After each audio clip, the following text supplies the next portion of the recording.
By the way, your boys, the Jets, Aaron Rodgers, I was announced by the NFL. Literally about to segue into that. Yeah.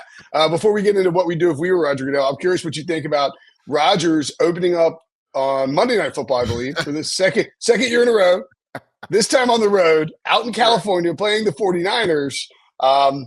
Do you almost wish the Jets would just open up at like 1 o'clock on a Sunday? Man, I think every Jet fan just wanted a regular 1 o'clock game opening week. Right. The NFL is comical in a way, Will, because it's almost like TNT. We love drama, right? It's all about storylines. Aaron Rodgers opens up in front of a packed house, MetLife. I think it was one of the most viewed Monday night games in NFL history last year versus Buffalo. And 4 plays into it, he's done for the year, right? Not only that, it's a little interesting that the guy that was sacking him on that play happens to play for the 49ers now, Leonard Floyd.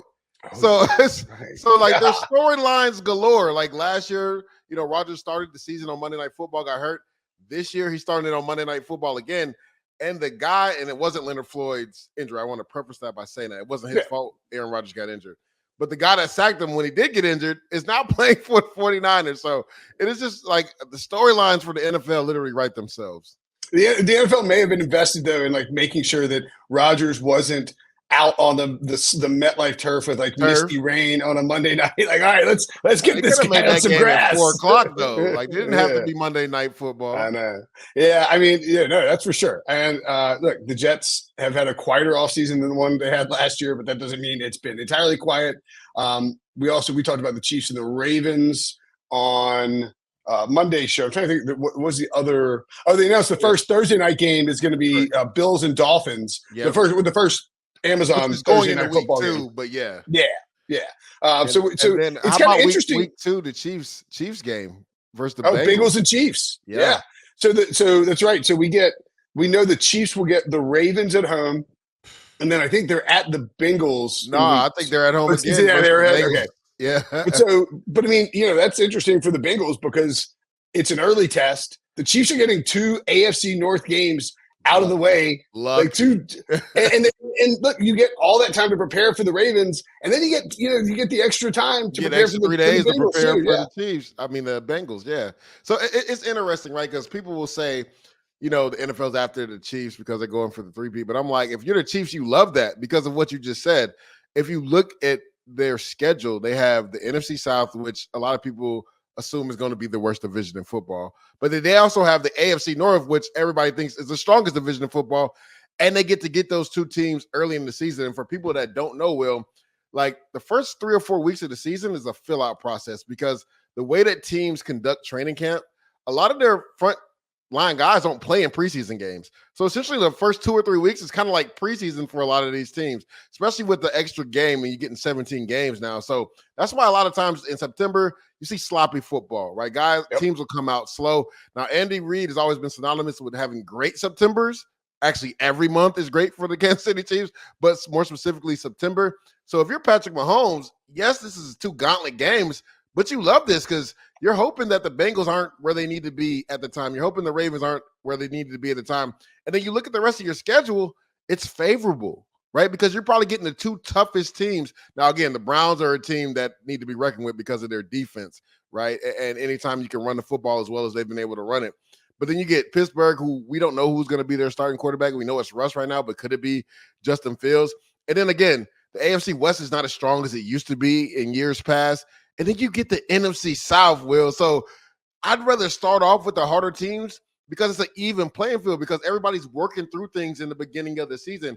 Where if you get a team like week 8, 9, or 10, they're full steam ahead, Will. That's where you're going to get them at their strength. So I think people will say, like, the NFL's after, the Chiefs. But if I'm the Chiefs, I love that we got the 2 hardest games early, get them out the way, and it gives us the best chance to win.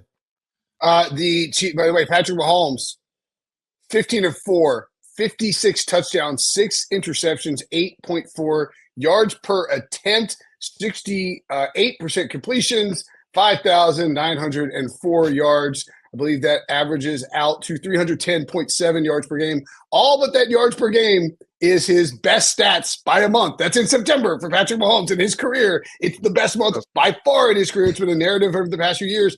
And I think, you can make the case with all the, sort of the personnel change. Rashee Rice probably going to be out September. We're probably going to have, a little turnover at the wide receiver position. But yeah, I think if you're the Chiefs, you love getting the Ravens and the Bengals early on. You stack 2 wins, you win those 2 games, or even if you split it, like again, you're not playing them late in the season. Yeah, well, and it just gives you. Let's say, I think you could easily argue the Ravens have more turnover than anybody else this offseason, sure. Especially and the Bengals have had slow starts just because Joe Burrow hasn't been healthy. He's coming back from that wrist. So you'd much rather get Burrow in September than December. And so now if you're the Chiefs, you win those 2 games and suddenly you have like massive leverage and edges in terms of the tiebreaker for the AFC playoffs. So yeah, and let's not forget, Joe Burrow has been the one quarterback that's had Patrick Mahomes' number. So like you said, why not get him earlier, where we've seen a history of Joe Burrow and the Bengals kind of struggling out the gate. We saw it last year as well. And you stated he's coming off that wrist injury. We'll see how much that affects him with his throwing hand, because when it first happened, remember, he couldn't even grip the football. So, we'll see how that affects him going forward. So, yeah, if I'm Mahomes and the Chiefs, bring it on. I love that we're playing these 2 teams early in the season because, like you said, for one, we're almost unbeatable in September. Now, they did lose the opener last year to the Lions, right? So, Kadarius Toney, played a part in that. I mean, he probably should have lost, right? Kadarius Toney, with the drop pass and Brian Branch pick 6. But if you're the Chiefs and they didn't have Mahomes or Chris, at D-line, so that played a role in that as well. Not Mahomes, but Travis Kelce and Chris. And I mean, exactly. Like the Chiefs are much better positioned to start out hot for sure coming out this year.